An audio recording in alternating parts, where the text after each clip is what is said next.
नमस्कार बच्चों, आज हम डाटा हैंडलिंग की लास्ट एक्सरसाइज देखते हैं। उससे पहले देखते हैं चांस एंड प्रोबेबिलिटी क्या है।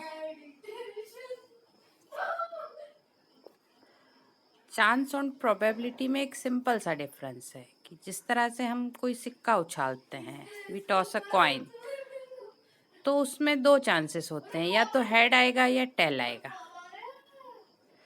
अब हेड कितनी बार आ सकता है, उस चांस को हम प्रोबेबिलिटी कहते हैं हेड आने की। टेल कितनी बार आ सकता है, जैसे टेल हाफ हाफ चांसेस दोनों के हैं, टेल भी आ सकता है, हेड भी आ सकता है। तो जो हाफ है वो कहलाएगी प्रोबेबिलिटी ऑफ हेड और प्रोबेबिलिटी ऑफ टेल। उसी तरह से जैसे मैच है, मैच में भी या तो हम जीतेंगे या हम हारेंगे, तो वो चांस है कि जीत भी सकते हैं, हार भी सकते हैं। और कितने परसेंट है, जीतने के चांसेस 50% है, हारने के चांसेस 50% है, तो जो 50% है वो प्रोबेबिलिटी कहलाएगा। तो there are many situations in real life where we have to take a chance or risk based on certain situation. The chance of occurrence of certain event can be easily predicted. So in simple words, study of the chance of occurrence of a particular event is probability. मतलब जो chances हैं उसकी study कि कितने percent chances है, उसकी study को हम प्रोबेबिलिटी कहते हैं। Now see the definition of probability. Probability is the numerical method of measuring uncertainty involved in a situation. It is widely used in the study of mathematics, statistics, gambling, physical science, biological science, weather forecast, finance, to draw conclusion. कई जगह ये use होती है, ये इसकी definition है। अब probability हम क्यों स्टडी करते हैं? अब जैसे हमने कोई सैटेलाइट छोड़ा तो हमें पता लगाना है कि ये किससे टकरा सकता है, या कोई कॉमेट इसके रास्ते में तो नहीं आएगा, कोई दूसरा सैटेलाइट इसके रास्ते में तो नहीं आएगा। तो वो प्रोबेबिलिटी हमें हेल्प करती है कि भाई कितने परसेंट चांसेस है कि ये स्ट्राइक हो सकता है, कहीं किसी से टक्कर हो सकती है। उसी तरीके से जो स्टैटिस्टिक्स है, स्टैटिस्टिक्स में हमें ये कोई सर्वे करना है, तो सर्वे करना है तो उसमें हम पता लगाते हैं कि भाई कितने जैसे आपके स्कूल में कुछ बच्चे स्कूल से आते हैं, बस से आते हैं, पैदल आते हैं, साइकिल से आते हैं। तो आपको क्लास में अगर पता लगाना है कि एक बच्चा है, उसके क्या चांसेस है कि वो बस से आता है, कि गाड़ी से आता है, कि पैदल आता है। So this is probability. तो इस तरह की जो चीजें हैं, कंक्लूजन ड्रॉ करने के लिए प्रोबेबिलिटी की स्टडी की जाती है। अब प्रोबेबिलिटी में पहला वर्ड है एक्सपेरिमेंट। एक्सपेरिमेंट साइंस में भी आपने पढ़ा होगा, लेकिन मैथ्स में प्रोबेबिलिटी में उसका डिफरेंट मीनिंग है, थोड़ा सा है वही चीज। Activity which give some well defined outcome is called experiment. जैसे कि टॉसिंग अ कॉइन, अब हमने कॉइन को टॉस किया तो वो कहलाएगा एक्सपेरिमेंट। अब उसके आउटकम हमें पता है, या तो हेड आएगा या टेल आएगा। तो ऐसे कोई एक्टिविटी जिसका हमें आउटकम वेल डिफाइंड हो, पता हो, वो एक्सपेरिमेंट कहलाएगा। ठीक है। रैंडम एक्सपेरिमेंट, रैंडम एक्सपेरिमेंट के रिजल्ट तो हमें पता है।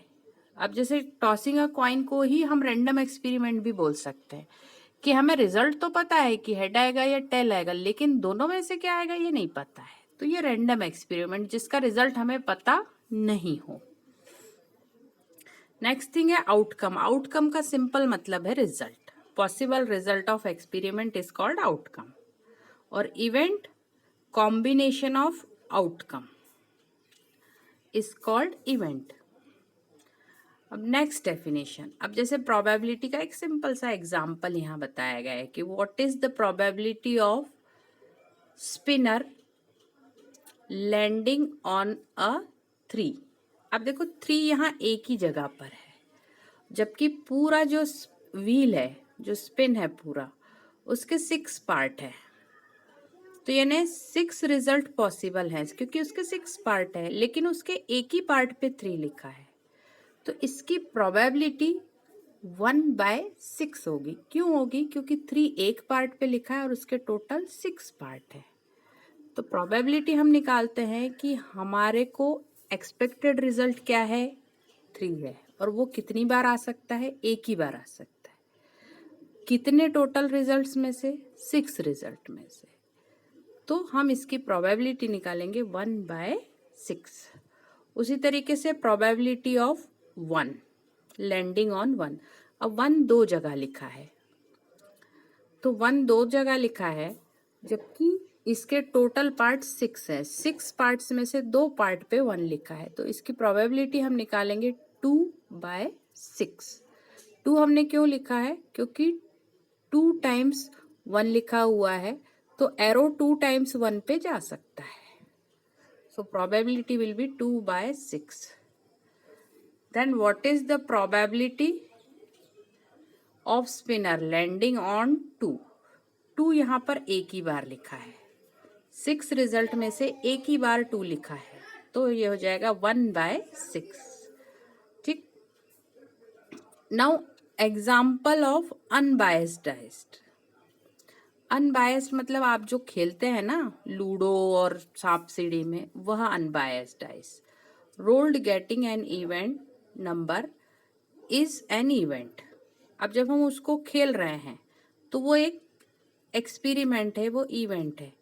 अब उसके आउटकम 1 आ सकता है, 2 आ सकता है, 3, 4, 5, 6 कुछ भी आ सकता है। अब हमसे अगर पूछा कि क्या पॉसिबल है कि इवेंट नंबर आएंगे। अब आपको पता है इवन नंबर होते हैं 2, 4 और 6, इतने ही डाइस में आ सकते हैं। 6 से बड़ा नंबर डाइस पे होता नहीं है, तो 2, 4 या 6 आ सकते हैं। मतलब 3 इवन नंबर पॉसिबल है, और जबकि टोटल नंबर डाइस पे 6 होते हैं, तो इसकी प्रोबेबिलिटी हो जाएगी 3/6 इवन नंबर आने की प्रोबेबिलिटी। तो प्रोबेबिलिटी को हम कैसे निकालते हैं? प्रोबेबिलिटी निकालने का सिंपल सा फॉर्मूला है, probability of an event is equal to number of favourable outcome. Favourable मतलब जो हमें चाहिए, upon total number of outcome. ठीक है। और एक चीज जो रेड में लिखी है, वेरी वेरी इंपॉर्टेंट, कि प्रोबेबिलिटी का आंसर कभी भी 0 से कम नहीं आता। 0 आ सकता है लेकिन 0 से कम नहीं आता, मतलब निगेटिव नहीं आता, और 1 से ज्यादा नहीं आता। 1 आ सकता है लेकिन 1.1 नहीं आ सकता, 1.01 नहीं आ सकता। तो ये है प्रोबेबिलिटी। और probability of event plus probability of not event is 1। तो ये 2 इंपॉर्टेंट फॉर्मूले हैं, ये आपको हमेशा याद रखना है। Now question 1। क्वेश्चन 1 में एक व्हील दिया हुआ है। List of outcome you can see in these experiment, spinning a wheel, tossing 2 coins together. तो 2 कॉइन्स के तो क्या, अब स्पिनिंग में क्या है, 2 बार ए लिखा है, फिर बी सी डी एक एक बार लिखा है, तो इसके रिजल्ट जो लिखे हुए लेटर है वही आ सकते, या तो ए पे एरो रुकेगा, या बी पर रुकेगा, या सी पर रुकेगा, या डी पे। 4 ही जगह रुक सकता है, और किसी लेटर पे रुक ही नहीं सकता क्योंकि और कोई लेटर व्हील पर है ही नहीं। तो इसके पॉसिबल आउटकम क्या होंगे? बी सी डी और ए, या ए बी सी डी भी आप लिख सकते हो। फिर कॉइन के, कॉइन आपने 2 कॉइन्स एक साथ उछाले, टॉसिंग 2 कॉइन टुगेदर मतलब 2 कॉइन्स को एक साथ आपने उछाला, तो ये हो सकता है कि दोनों कॉइन्स में हेड आ जाए, तो हम उसको लिखेंगे एच एच। फिर ऐसा भी हो सकता है कि पहले कॉइन में हेड आ जाए, दूसरे में टेल हो जाए, तो उसे हम लिखेंगे एच टी। फिर तीसरे में ऐसा हो सकता है कि पहले कॉइन में टेल आ जाए, दूसरे में हेड आ जाए, तो उसे हम लिखेंगे T H.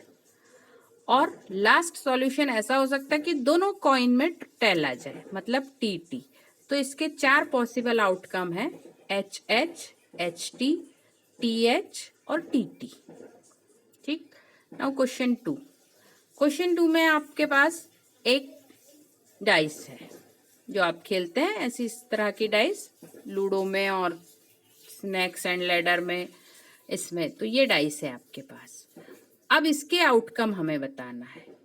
A prime number, आपको प्राइम नंबर्स तो अच्छे से पता है, तो प्राइम नंबर हमें 6 से नीचे वाले ही देखना है। क्यों 6 से नीचे वाले देखना है? क्योंकि डाइस में 1 से लेके 6 तक के ही नंबर होते हैं, इससे ज्यादा नंबर डाइस पे नहीं होते हैं। तो 6 से नीचे वाले प्राइम नंबर हैं 2, 3 और 5, 3 ही प्राइम नंबर है। तो ये 3 ही आउटकम में पॉसिबल है। तो prime numbers are 2, 3 and 5, required outcome will be 2, 3 and 5। अब not a prime, not a prime भी हमें 6 से नीचे वाले ही देखना है। तो सबसे पहला नंबर तो डाइस का 1 होता है। अब 1 ना तो प्राइम है ना कंपोजिट है, लेकिन नॉट अ प्राइम में हम 1 को लिख सकते हैं। उसके बाद 4 भी कंपोजिट नंबर है और 6 भी कंपोजिट नंबर है, तो हमने लिख लिया 1, 4, 6। Outcome for a number greater than 5, greater than 5 तो डाइस में सिर्फ 6 होता है, तो एक ही नंबर। लास्ट है a number not greater than 5, not greater than 5 में आपको 5 भी लेना है, क्योंकि 5 से ग्रेटर नहीं है, इक्वल है, तो आपको 5 भी लेना है। इसलिए यहां हम लिखेंगे 1, 2, 3, 4, 5। नाउ थर्ड क्वेश्चन में probability of a pointer stopping on D in question 1A। अब क्वेश्चन 1A का व्हील मैंने दोबारा बना रखा है, यहाँ पर डी ए की जगह है, जबकि व्हील के आपके 5 पार्ट्स हैं। तो अगर 5 पार्ट्स हैं तो मतलब टोटल रिजल्ट आपके 5 आ सकते हैं, उसमें से डी आने का चांस सिर्फ 1 है। तो डी की प्रोबेबिलिटी हम लिखेंगे 1/5।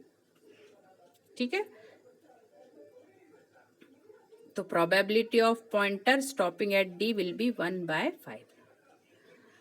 Now probability of getting an S from a well shuffled deck of 52 playing cards। Playing card शायद आपने घरों में देखे होंगे, उसमें ये 4 कलर्स होते हैं। S यानी होता है 1, जिसको हम इक्का कहते हैं हिंदी में, S यानी 1।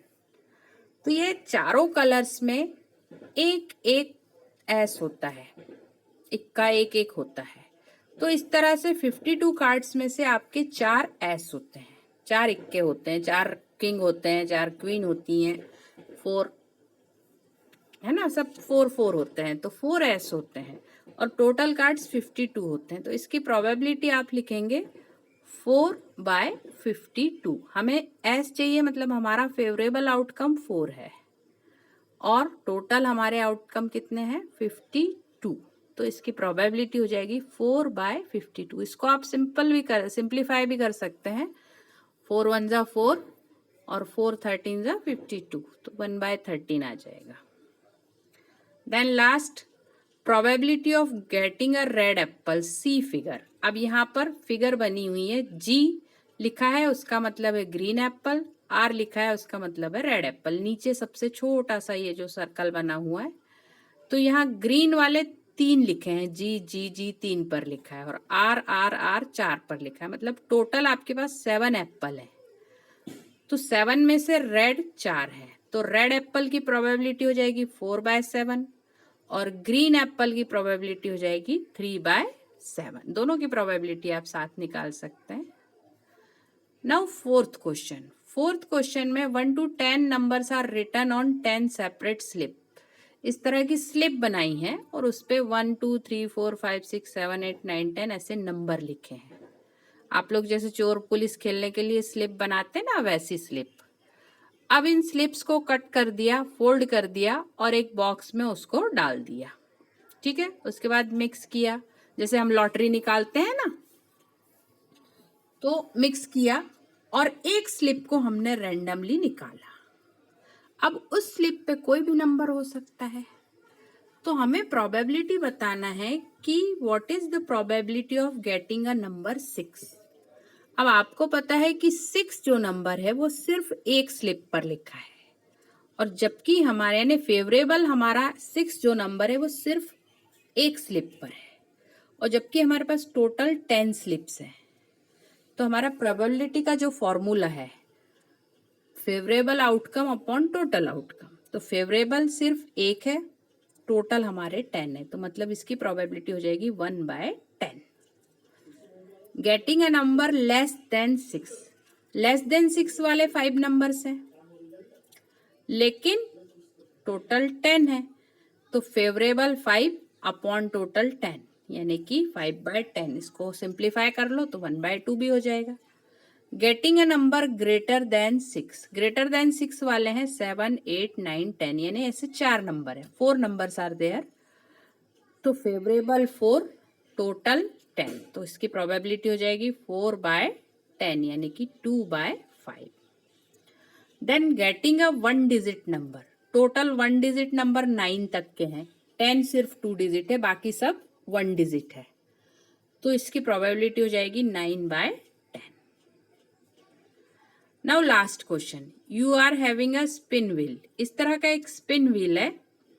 स्पिन व्हील ये वो वाला नहीं है, मैं दूसरा बताती हूँ, ये वाला है, वो कलर्स में मैंने बनाया था लेकिन उतने व्हील्स नहीं। क्वेश्चन ये है कि स्पिनिंग व्हील है, उसमें 3 ग्रीन सेक्टर है, 3 ग्रीन सेक्टर जहां पे जी लिखा है, 1 ब्लू सेक्टर जहां बी लिखा है एंड 1 रेड सेक्टर जहां आर लिखा है। तो टोटल सेक्टर पहले गिन लीजिए आप, 3 and 2 5, टोटल सेक्टर आपके 5 है, उसमें से ग्रीन 3 है, रेड 1 है और ब्लू भी 1 है। What is the probability of getting a non-blue sector? अब ब्लू सिर्फ एक है और ब्लू के अलावा नॉन ब्लू 4 है, तो नॉन ब्लू सेक्टर की प्रोबेबिलिटी 4/5 हो जाएगी और ग्रीन सेक्टर की प्रोबेबिलिटी अगर पूछी तो 3/5 हो जाएगी और रेड सेक्टर की प्रोबेबिलिटी अगर पूछी तो 1/5 हो जाएगी। तो इस तरीके से आप सबकी प्रोबेबिलिटी लिख सकते हैं। Now last question, find the probability of the event given in question 2। तो क्वेश्चन 2 में जो आपको दिया है कि probability of getting a prime number, तो हमने प्राइम नंबर निकाल के रखे थे 3, तो प्रोबेबिलिटी उसकी हो गई थी 3/6 यानी कि 1/2। फिर probability of getting a non prime number, तो नॉन प्राइम नंबर भी हमने 3 निकाल के रखे थे, उसकी प्रोबेबिलिटी सिंपल है 3/6। Probability of getting a number greater than 5, एक ही अकेला था 6, तो उसकी प्रोबेबिलिटी हो जाएगी 1/6। And probability of a number not greater than 5, not greater than 5 वाले 5 नंबर्स थे, तो उसकी प्रोबेबिलिटी हो जाएगी 5/6। और नॉट ग्रेटर देन करना है तो इसको 1 - 1/6 करके भी ला सकते हो, उसका आंसर भी 5/6 ही आएगा। ओके।